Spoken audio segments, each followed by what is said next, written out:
선생님이 읽어주는 어린이 성경 이야기.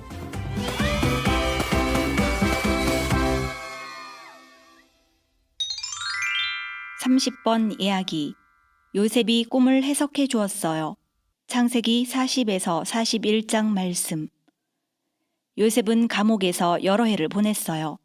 조금씩 감옥의 간수는 요셉에게 점점 더 많은 힘을 주었어요. 나중에는 요셉이 감옥 일을 다 처리하게 되었어요. 하지만 요셉은 감옥벽 바깥을 내다볼 수도, 자기가 가고 싶은 곳으로 갈 수도 없었답니다. 여전히 죄수였으니까요. 요셉이 때때로 슬펐을 것 같지 않나요?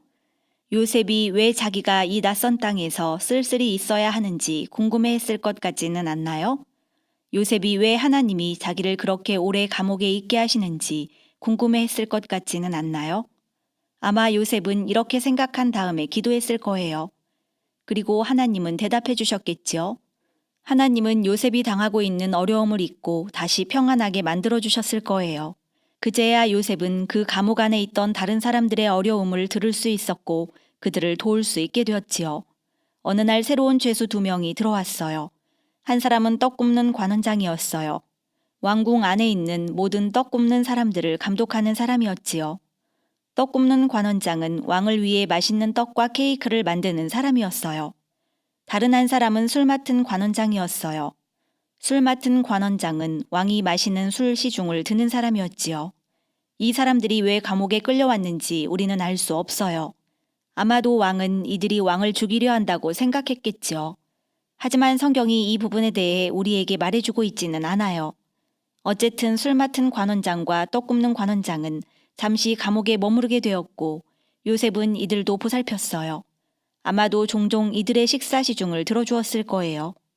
어느 날 아침 2사람의 얼굴빛이 좋지 않아 보여서 요셉이 물었어요. 오늘은 왜 그리 걱정이 있어 보이십니까? 2사람은 대답했어요. 우리가 꿈을 꾸었는데 여기는 해몽해 줄 사람이 없지 않나. 해몽한다는 것은 꿈의 의미를 말해주는 거예요. 그 시대의 애굽과 같은 이방 나라들에서는 사람들이 꿈을 아주 중요하게 생각했답니다. 그리고 이 2 꿈은 사실 아주 중요한 것이었어요.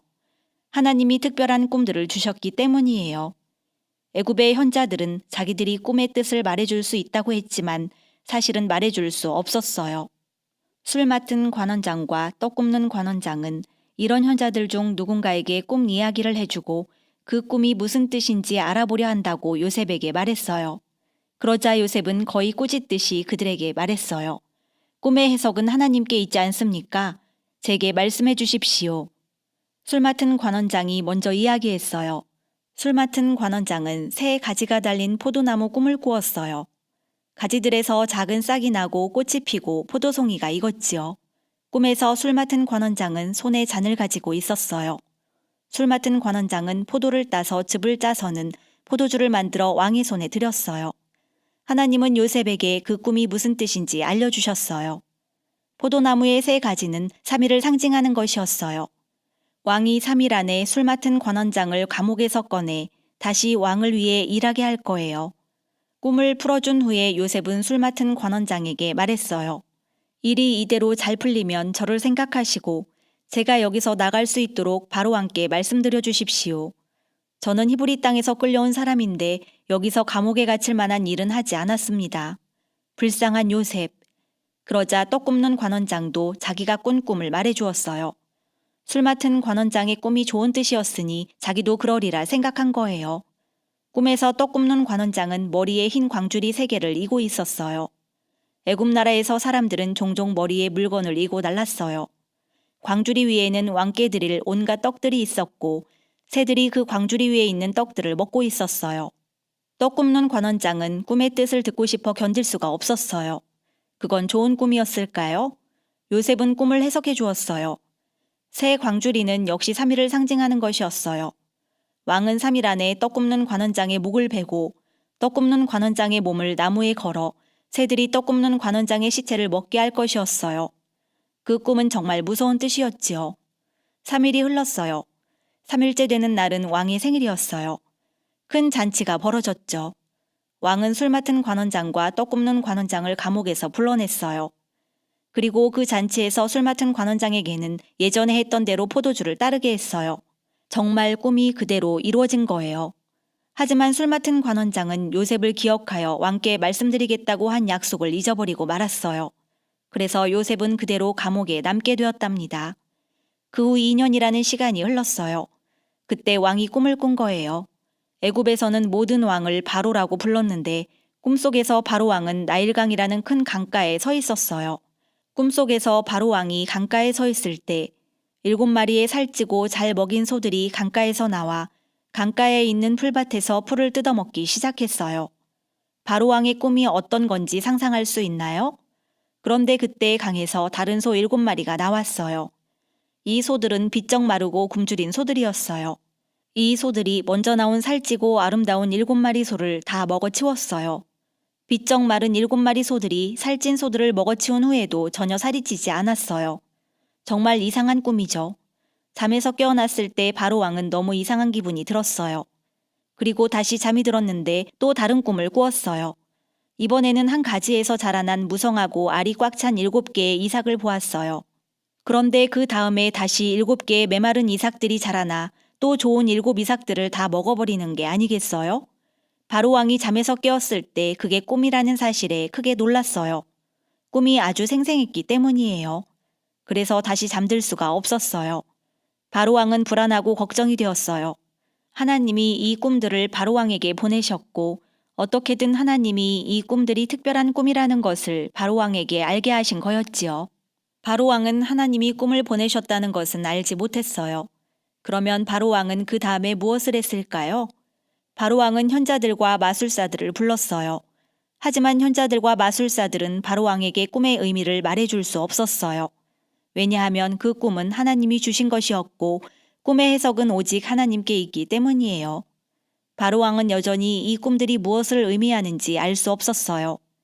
이 사실은 바로 왕을 너무나 괴롭게 했지요. 그때 술 맡은 관원장이 왕의 근심 어린 얼굴을 보았어요. 그리고 요셉을 생각해냈지요.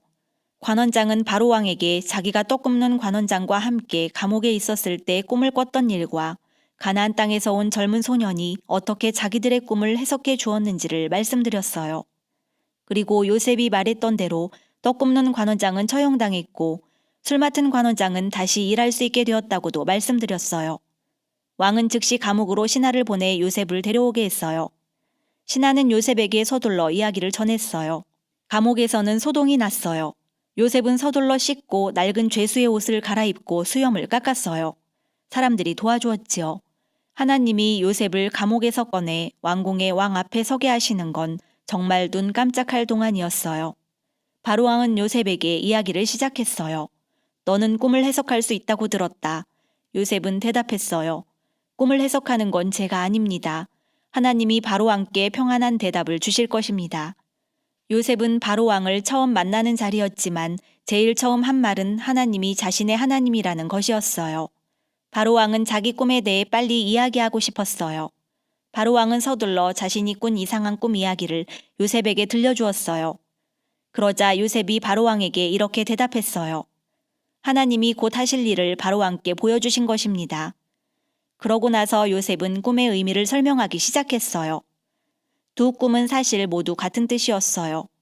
하나님은 그 일이 반드시 일어날 것이기 때문에 바로 왕에게 2번이나 꿈을 꾸게 하신 것이었지요.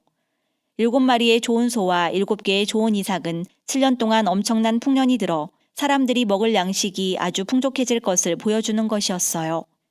7마리의 마른 소와 7개의 말라빠진 이삭들은 7년 동안 흉년이 들 것을 보여주는 것이었어요. 하나님이 식물이 자랄 수 있는 햇빛과 비를 보내주시지 않아서 아무것도 자랄 수 없게 되는 거예요. 7년 동안 흉년이 너무 심해서 모든 사람이 다 죽게 될까요? 아니에요. 하나님이 미리 기근이 있을 것을 알려주셨기 때문에 사람들은 죽지 않아요. 기근을 미리 준비할 수 있는 거죠. 요셉은 바로 왕에게 서둘러 세상에서 가장 현명한 사람을 뽑아 기근을 준비해야 한다고 말해주었어요. 7년의 풍년 동안 7년의 기근을 위해 곡식을 모아두어야 한다는 사실도 말해주었지요. 바로 왕은 누구를 선택했을까요? 맞아요. 요셉이에요. 바로 왕은 요셉만큼 하나님을 신뢰하고 하나님을 사랑하는 사람을 본 적이 없었던 거예요. 그래서 요셉은 세상에서 가장 현명한 사람이었지요. 바로 왕은 요셉에게 아름다운 옷을 입혀주고 왕의 반지도 끼워주었어요. 이제 요셉보다 높은 사람은 오직 바로왕뿐이랍니다. 그렇게 하나님은 요셉이 애굽의 총리가 되게 만들어 주셨어요.